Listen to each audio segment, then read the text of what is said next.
Elizabeth Acevedo became a New York Times best-selling author with her debut novel. It was called The Poet X.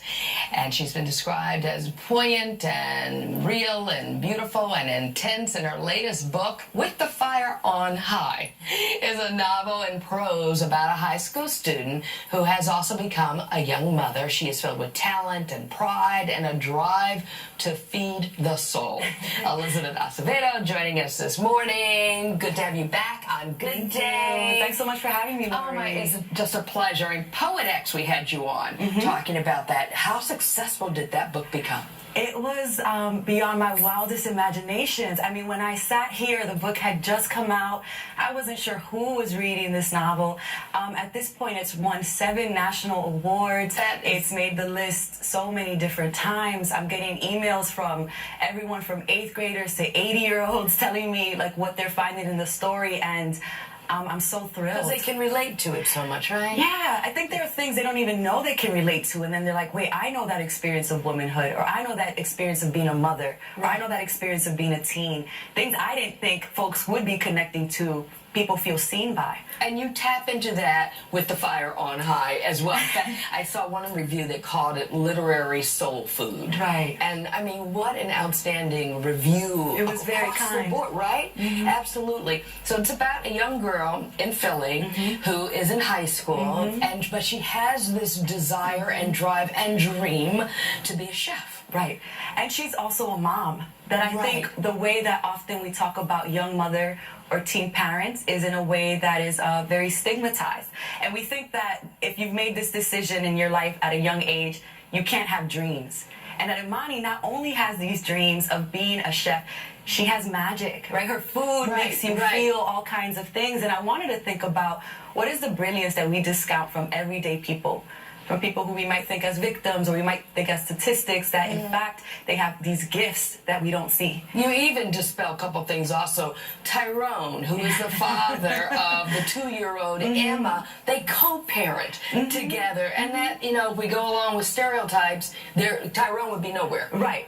And there's this idea, right, that if you are not a good boyfriend, that you can't be a good parent, but it's this kid who's also trying to learn, like, well, I can't be here for you, but I want to be here for my child. And I wanted to give the grace of, you know, we think about fathers of color and black men in very particular ways, and sometimes very stereotypically, and we discount the involvement that they can have in their kids' lives, and do have. The same thing I saw in here with the abuela, with the grandma, and I noticed it even in Poet X, you know. Did your own grandma play a role for you in your life? My grandparents came to this country when I was 5 years old. My grandfather would walk me to school every day and walk me back, and a lot of my manners and my understanding of storytelling and traditions came from spending time with them. And they would help my mom. She was a child care provider, and they would come in and help her with the kids, and so I was lucky to have grown up with them so close. You grew up in Harlem, right? Not too far, right by Columbia. And what was your... Morningside Heights, because that's what it's called. Right, okay. And your parents were Dominican, right? So what was your experience, and how much did that influence the way you write to the Latinx? Right. I grew up in a household. My father worked at an envelope factory in Queens. My mother took care of children from the time that I was 5 to the time that I was 25. So I grew up in a household where my parents were in service to other people. And that really informed what my storytelling was, that I would observe, I watched, I took into account what is happening in my neighborhood, in my house, and how do I put it into language? Right. Because there wasn't always room to speak with my parents because they were doing. And so for me, I was in my own head, and I think a lot of my stories come from watching and looking and then reconfiguring how do I now express this with brevity, because I have to get it out while I have their attention. We do have a trailer of the book. Exciting. I'd love to. Okay. Yeah. I'm happier in the kitchen than anywhere else in the world. Angelica thinks it's because we live in the hood, so we never have exactly the right ingredients. We gotta innovate, baby. Abuela says that my food doesn't just taste good, it is good. Straight up bottle goodness that warms you and makes you feel better about your life. I think I just know that if everything else goes wrong, a little squeeze of lime and a bottle of hot sauce ain't never hurt nobody. That's your voice. That's my voice. Yeah, I did the audiobook. Did you? I mean, I'm telling you, I love both of the books. I've read them both. I see like a movie. Ooh. What do you think? I love that idea. You did. I love that idea. You'd sign on to that. I think I would. I think I would. It would be really exciting to see it visually. Okay, if that happens, you'll come back on.